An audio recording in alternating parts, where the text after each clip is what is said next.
many things you can control in life, but one of the greatest things you can control is what you eat. Giving your body what it needs is crucial to living a long and healthy life.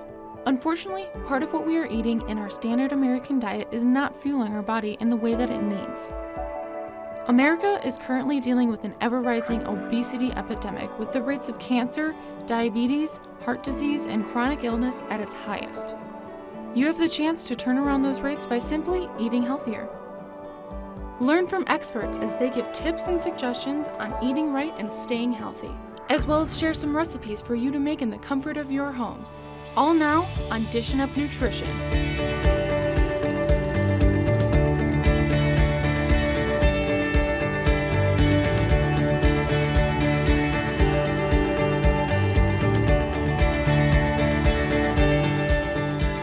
One example of eating healthier is Amber Lee Childs, a cancer survivor who improved her lifestyle by changing her eating habits after being diagnosed with stage 3 breast cancer. Amber Lee has a positive outlook on life because of her switch to a plant-based diet and encourages others to join her by eating nutritiously. So what I love for people to do is get in the kitchen, because getting in the kitchen is going to help you in all of those ways. And if we have the ability to know how to cook, we are going to cook more, we're going to cook better food, and we're going to eat better food. So I want everyone to get into the kitchen. I'm a Food for Life instructor with the Physicians Committee, but I'm also a 6-year breast cancer survivor. And one of the things that my breast cancer diagnosis has taught me is that food is a very, very powerful piece in our world. And more importantly, it can be really used as medicine. It can be used in conjunction with treatment or medicine. And I found food to be a really powerful component in not only my treatment, but most importantly, my recovery and my ongoing part of life. In 2010, I was diagnosed with stage 3 breast cancer, so pretty aggressive form of breast cancer in my 30s. And so for me, that was really challenging. When you're diagnosed with an early age with cancer, you have a lot longer to live. When you have a lot longer to live, you start to contemplate, what can I do to make sure that I'm here? What can I do to have a robust life that's full of people, full of family, full of friends? And so those were the things that I started to think about when I was diagnosed. Coupled with the fact that I had a love of food and nutrition, and I had been seeking out on my own, could food be used as medicine? How important is food in our day-to-day? Yes, it fills us up. Yes, it keeps me, full. I need to eat a few meals a day, but what is it doing underneath all of that? And what is the bigger picture? For me, I became really interested in the value of a plant-based diet. And so I started researching, I started doing as much homework as I could, reading as much science and data. And what I found was that there was a lot of information in regards to the benefits of how a plant-based diet works. So I dove right in. I started doing more research, homework, started to go back to school. And then I was diagnosed with breast cancer. So my diagnosis kind of thwarted me forward into what I like to say, my internship. So before I got to have my degree in dietetics and be a registered dietitian, I got to go to the School of Hard Life, which was chemotherapy, radiation therapy, a lumpectomy, double mastectomy.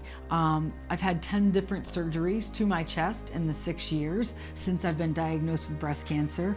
It hasn't been an easy road. And through all of that surgery, treatment, and diagnosis, the one thing that has been constant in my world has been a plant-based diet. It not only brings energy to my day, but it brings nutritional balance to my day. And so for me, I've been able to turn to my diet as a staple and as something that I can control. I've been able to turn my entire household, my entire kitchen into a plant-based kitchen, because this is something that's completely sustainable, but more importantly, it is completely healthy, and it will allow me to live optimally and hopefully healthy as possible.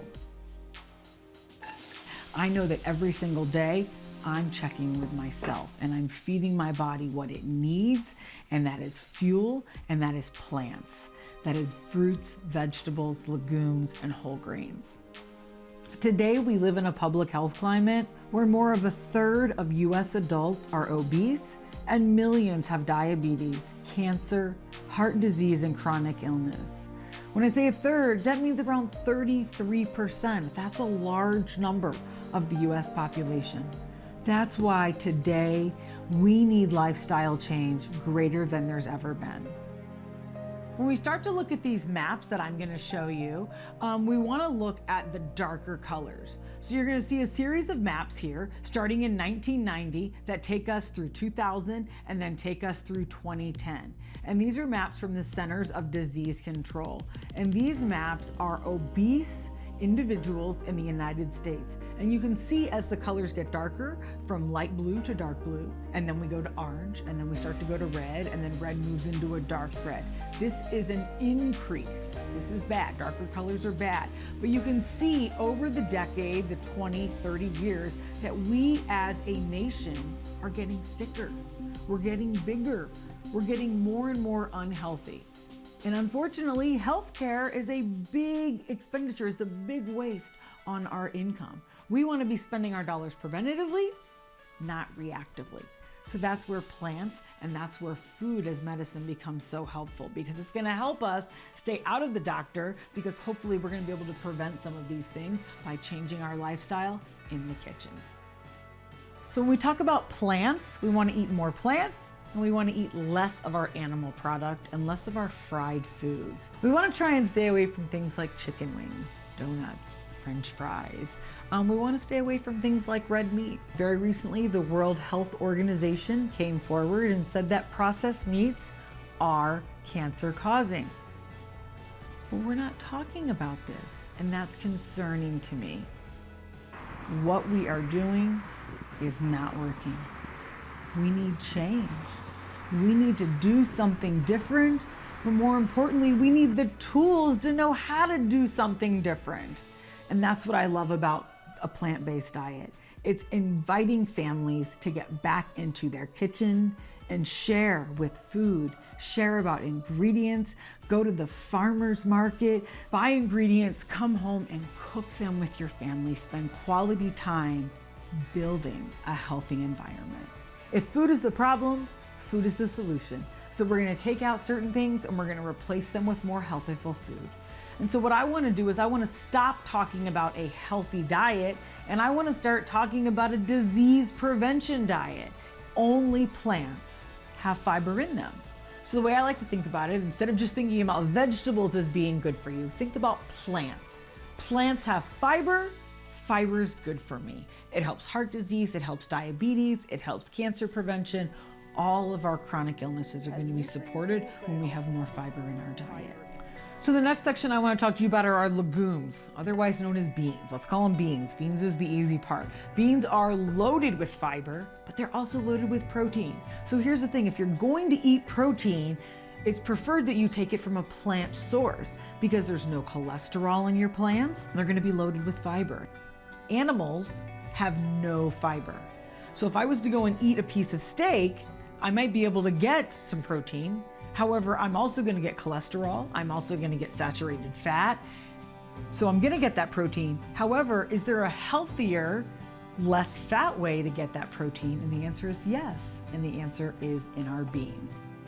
I really encourage people to go to the supermarket and buy your grains in bulk. I'm a big fan of buying a lot of things in bulk. I buy my beans dry in bulk. I buy my grains dry. And when you do that, one, you can store them a lot longer. And two, we can then buy them in bulk and they're going to be a lot cheaper this way. And so I certainly recommend for people to find stores where you can buy things in bulk and it's going to help your pocketbook a lot. So here are a few of the takeaway messages that I really want everyone to hear. Food is all around us, but we have to have access to good food and we have to be able to cook that food. Food can be our medicine, but we need to think about it as a medicine versus a luxury, versus a dessert.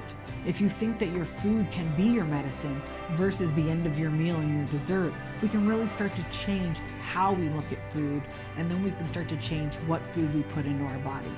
Food is our fuel, and we have to start to use it as such. A plant-based diet can improve or reverse diabetes. We know that many millions of people have diabetes in the United States, so just changing our diet alone can help us reduce our medication and live a more improved life. So my question to you is, why not try a plant-based diet? Why not think about your food as medicine? Why not learn how to cook? Why not get your family in the kitchen? Because at the end of the day, it's all about you. It's all about living a long, healthy life. And I want you to do that. Eating a plant-based diet is a staple in my life.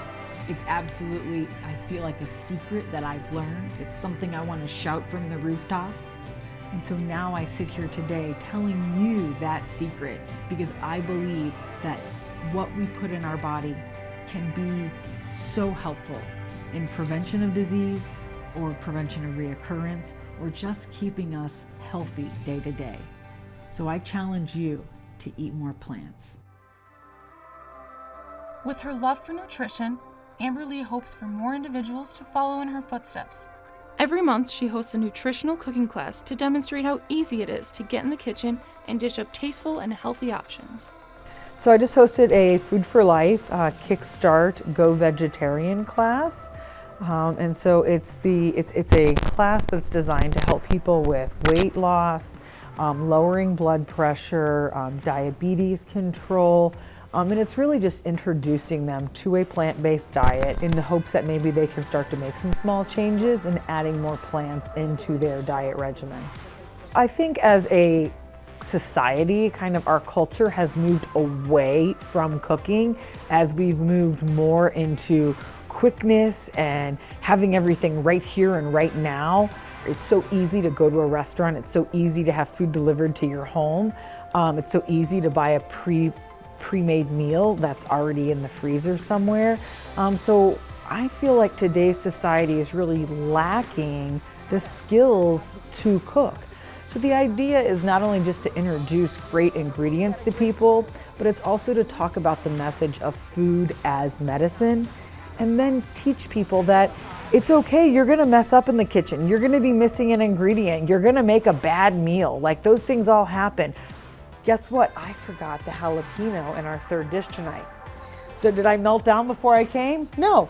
I decided to grab crushed red pepper to put it in to have some kind of hot kick. And I thought, well, most people probably don't want jalapeno in it anyways. So instead of just melting down or freaking out, I don't have an ingredient, I can't do that recipe, improvise, pull something else out. So the great thing is, but we have to keep trying. And the more we try, the better our dishes come out, the more cheaper it is for us to eat at home. And it's gonna be way healthier when you cook at your own house. So there's a couple different ways that you can, chop up kale and kind of remove the kale from its spine. So here's a great way. We all have different ways of cleaning our greens, but sometimes people don't know what to do and how to devein this. So if you have a really sturdy one, you can actually just take your hand and kind of do like this and work all the way down the stem, and it will just kind of fall off. When you get down to the stem part in the center, because it's thinner, you might have to kind of pull it off. So that's one way. The other way, I did them backwards, is take your knife, go right down alongside of the vein. You go one side, two side, and you never want to throw these away. Because at the end, I'm going to teach you how to make the best vegetable stock ever. And all you do is keep all your remnants that you normally might put in a compost. I keep a bin on my counter when I'm cooking, and everything that I would throw in the compost or the garbage, I put in a pile, put in my bin, and then that goes into my freezer when I'm done. Some people think that kale's kind of bitter, so the smaller the pieces we can cut it into, it's gonna be a little bit more palatable and it's gonna be a little bit easier to chew. Today we cooked 3 recipes. We did a easy green smoothie, and that was designed to kind of be our breakfast piece, or it could also be a substitute for a great snack anytime during the day. Then we cooked a black bean chili, which is a few simple ingredients, but it's loaded, packed with protein, packed with fiber, and it's really just black beans, roasted tomatoes, onions, garlic, chili powder, cumin, some salt and pepper. Super easy to put together, really delicious, great for you.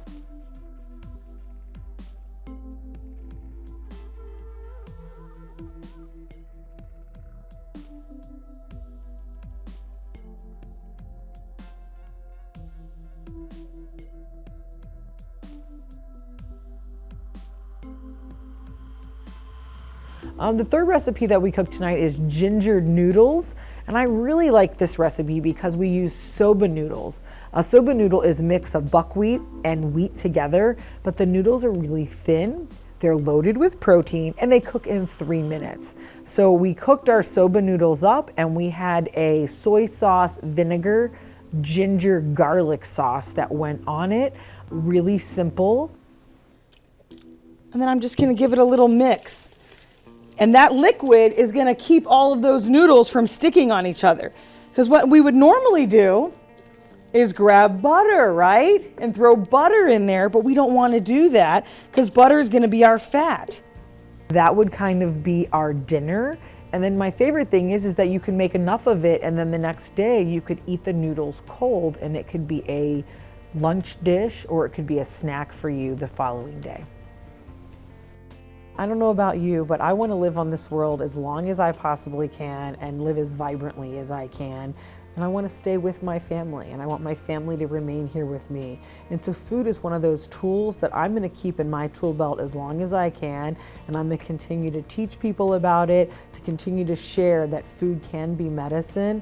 And so I hope that people who are watching this just think that by changing what they eat, changing how they eat, that they realize that it's a huge tool to helping them live a longer, more healthy life. Stay connected with Amber Lee and follow her journey towards a plant-based diet online. I have a Facebook page, which is Plant Joy Milwaukee, or you can find me on my website, which is plantjoy.net. I try and have a heavy presence on Facebook. That way I can remain interactive with people. They can ask questions, they can see pictures or some video from classes that have currently happened or previously happened. And then that way we can stay connected to new individuals in the class. Columbia St. Mary's primary care physician, Dr. Christopher Weber, gives brief facts and suggestions on how your weight can be managed, leading to the significance of a nutritional diet. Dr. Weber emphasizes the importance sleep has on your body when it comes to controlling your weight. Absolutely, stress can lead to weight gain for all sorts of reasons. Very, One very powerful is sleep, piece so stress can in our interfere with world, sleep, and more poor sleep importantly, can cause it can be really weight problems. used as medicine. Stress can lead to it can be used in conjunction lack of with treatment control or when medicine. it comes to eating, and cravings more in particular. So especially with more of the junk food, sweet stuff, people tend to crave more if they're stressed. And then it is true that when you're stressed, cortisol levels, a stress hormone, go up, and that tends to deposit more fat in the visceral or around the organs and in the belly area. Metabolism is incredibly complicated. There's all these hormones and enzymes and different hunger situations and different kind of social environmental settings that all affect our metabolism. But there are things that you can do to adjust your metabolism. One of the most powerful things is getting enough sleep. People don't often link sleep with metabolism and weight, but so again, on a population level, 7.7 hours each night of sleep is ideal for the healthiest weight. So under 5 hours absolutely causes problems with metabolism. So your hunger hormone goes up and your fullness hormone goes down if you don't get enough sleep. So how many fruits and vegetables should a person eat each day?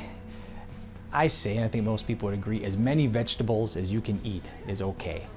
Eat as much as you can. That's fine. I don't know anyone that would disagree with that. Lots of vitamins, minerals, and fibers without any unhealthy sugars. So overweight and obesity is a growing problem in the United States. Approximately 35% of the population is going to be obese by the year 2020. And not just the obesity, but everything that goes along with it, the heart attacks, the strokes, the diabetes, the fatty liver disease, and complications from all of those things. It's going to be a tremendous burden on individuals who don't want these things, and on the population who has to manage all of these things and the cost associated with it. But there are things we can do. We've been saying for decades, exercise more, eat less. Hasn't worked for decades, so we need to try a different approach. That's why I encourage you to see your doctor, ask about specific nutrition approaches, ask about specific physical activity approaches. If medication is appropriate for you, ask about medications or surgery. And also, if you have children, encourage them to be physically active and to make healthy food choices as well. The Washington and Ozaki Health Department partnered with the Aurora Health Center to push healthy eating habits to locals in the area. Joe Ninneman, chef and manager of the Food and Nutrition Services at Aurora Healthcare, hosted 2 nutritional cooking classes at the Oscar Grady Library to promote healthy living. My day consists of menu planning, not only for our patients, but as well as for the cafeteria. I'm the manager and chef of Food and Nutrition Services at the Aurora Medical Center in Washington County, so that's in Hartford. I'm also the chef for the Aurora Medical Center in Grafton. We serve at Grafton about 600 caregivers, so employees a day, in our cafeteria. So it's like a full-blown restaurant. So we have daily specials, and so there's a menu planning that goes along with that. What items are we going to use to make each item? What we did today was a partnership with the Invest program in Ozaki County, and the Ozaki County and Washington County Public Health Department are partnering to help push healthy eating habits and healthy living within these 2 local counties. Today I prepared 2 different items. One was a sauteed Brussels sprouts with some diced apples. It's just some sauteed Brussels sprouts with some apples, olive oil, cider vinegar, and then some simple spices, salt and pepper. I also prepared a Brussels sprout petal salad with some yellowfin tuna. These are Brussels sprout petals. Again, this is more of a food service industry kind of thing where we can get them in already done like this, but again, very simple to do at home. You wash them, cut the stem off, you can peel the petals back. So all I'm going to do is take those petals and put them in this bowl. I'm going to toss them with a little bit of shredded carrots, a little bit of shredded red cabbage. So, you know, more fruits and vegetables. It's a great way to add some of those into a dish that you may otherwise not at home. And then we're just going to toss this with a little bit of fat-free raspberry dressing. Not a whole lot, because we know that, you know, especially convenience dressings, they're very high in high in sodium, most of them. So you don't want to add too much to it. But you could also very easily, you know, if you got a blender at home, a little bit of fresh raspberries, olive oil, a little vinegar. You can make your own vinaigrette without having to add all the extra sodium to it. And then for a nice lean protein, this is some ahi tuna, yellowfin tuna. You can go ahead and pass that on. Very simple salad that anybody could really do at home with easy ingredients that you could grab at any local grocery store without really any problem.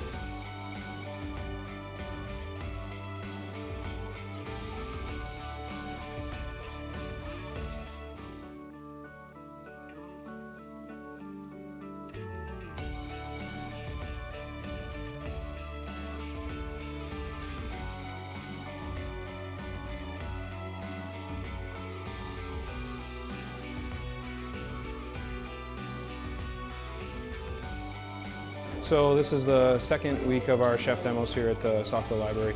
Our second demo today was focused a little bit on using variety in your diet, using all the colors of the rainbow, and also having a good mixture of the food groups in the items that you select. So we featured a Brussels sprout salad. It was shredded Brussels sprouts with some shredded broccoli and carrots, and then it was tossed in a light honey chipotle vinaigrette. And then we also did a seared salmon fillet with a crumb topping and then blueberry compote.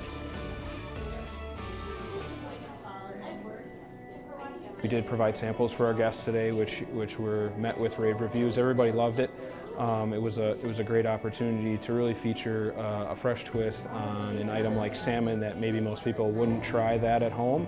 So it was a nice opportunity to really give them some fresh ideas to take home with. Honestly, the biggest tip is everything in moderation. You know, chocolate, donuts, bacon, everybody loves that stuff. Of course, we want to have it all the time. It's about eating it in moderation and mixing it in with the healthy fruits, vegetables, lean meats and proteins, and finding other alternatives and substitutes when you do want, you know, a snack or you do have that craving. Know what you're looking for, what do you really need, and find an alternative. And know that it's okay to struggle here and there, but get back up on the horse and don't be afraid of it.